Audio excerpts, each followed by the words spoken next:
Think about the last time someone remembered your name, someone you'd only met once, maybe months ago, and they said it like they'd known you for years.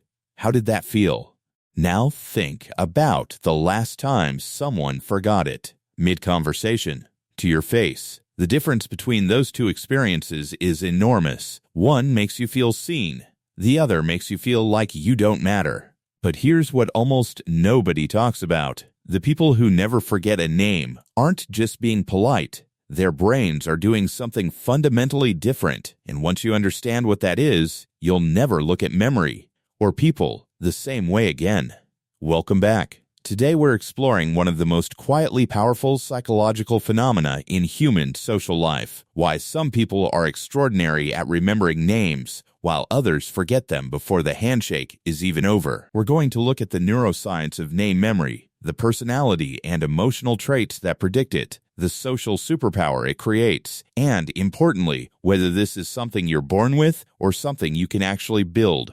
Stay until the end, because the last section completely reframes what remembering a name is really about, and it has nothing to do with having a good memory. Why names are so hard to remember. Let's start with the problem, because it's important to understand why names are actually one of the hardest things the human brain has to store. Neuroscientists call it the Baker-Baker paradox. Here's the experiment. Tell one person this man is a baker. Tell another person this man's name is Baker.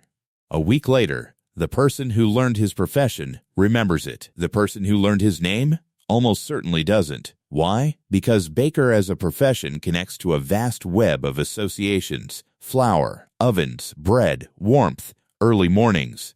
Your brain has 100 hooks to hang that word on. But Baker as a name? It's arbitrary. It's just a sound attached to a face. There's no story, no context, no emotional charge. The brain files it in a shallow drawer, and shallow drawers are the first to get emptied. This is why forgetting names isn't a character flaw. It's actually the brain doing exactly what it was designed to do: deprioritize low-meaning information.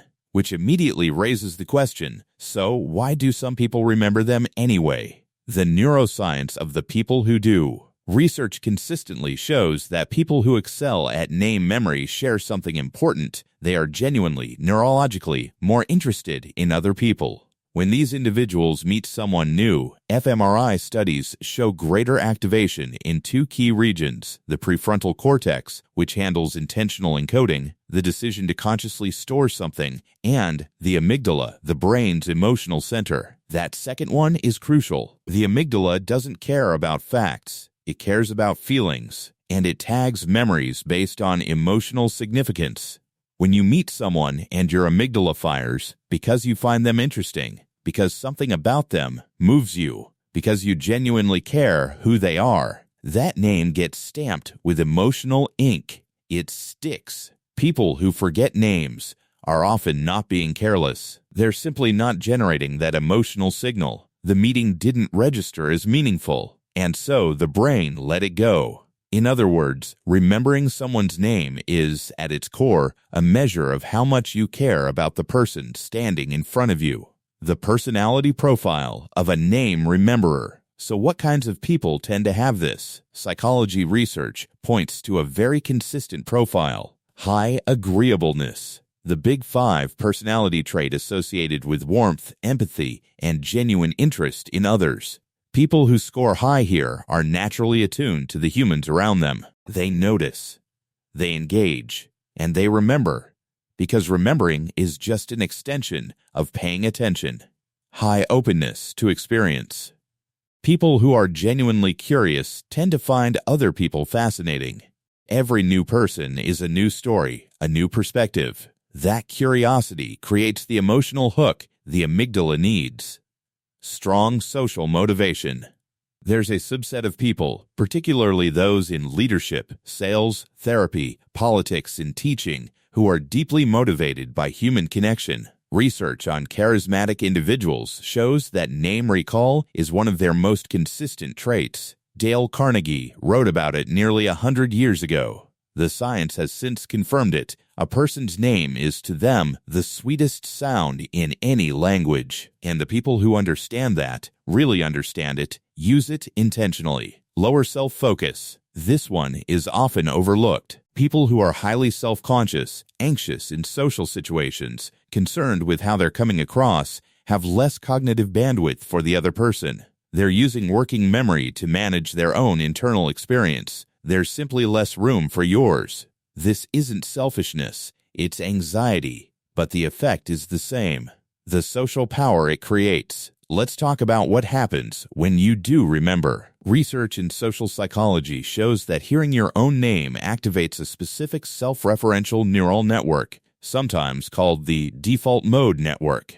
This network lights up when the brain processes things related to the self. It's the same network involved in autobiographical memory, self-concept, and identity. When someone uses your name, they are, on a neurological level, activating your sense of self. Your brain interprets it as, this person sees me as a real individual, not just a background character. Trust increases, liking increases, openness increases. This is why great leaders, great therapists, great salespeople, and great teachers all share this trait. It's not a trick. It's not manipulation. It's a signal delivered through one word that says, you matter to me. And the people who mean it, who genuinely find others worth remembering, are the ones others never forget either. Can you build this? What the research actually says. Now the question everyone wants answered. Is this fixed, or can it be learned? The honest answer is both. The underlying personality traits that make name remembering natural are relatively stable, but the behavior itself is absolutely trainable. And what's fascinating is that training the behavior actually shifts the underlying orientation over time. Memory researchers point to several techniques. Repetition at introduction, use the name immediately, out loud. Association, link the name to a vivid image or something you already know.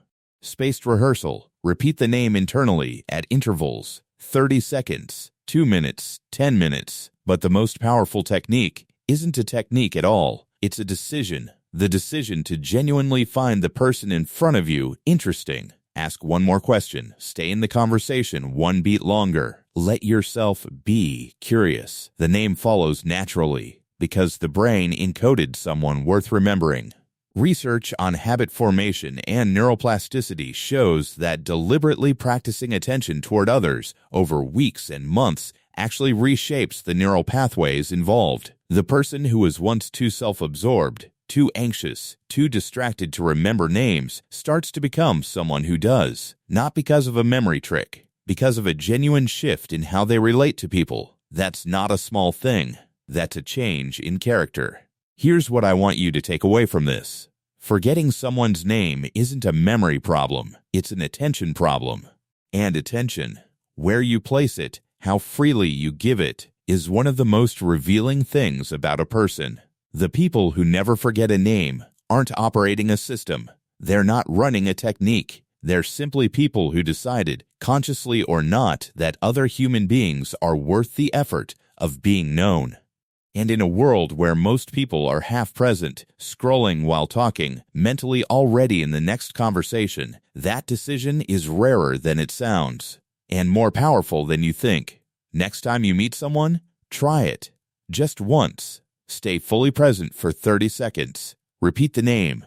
Mean it. See what happens to the conversation. See what happens to the relationship. See what happens to you. This is the kind of content we make on this channel. We take the hidden psychology underneath everyday human behavior and we make it clear, practical, and worth thinking about long after the video ends. If this one gave you something, subscribe. You won't regret it. New videos every week/2 weeks, and every single one is built to actually change how you see people. And if you want to go deeper right now, the next video is right there. It's on your next related video. It picks up exactly where this one left off. I'll see you in the next one.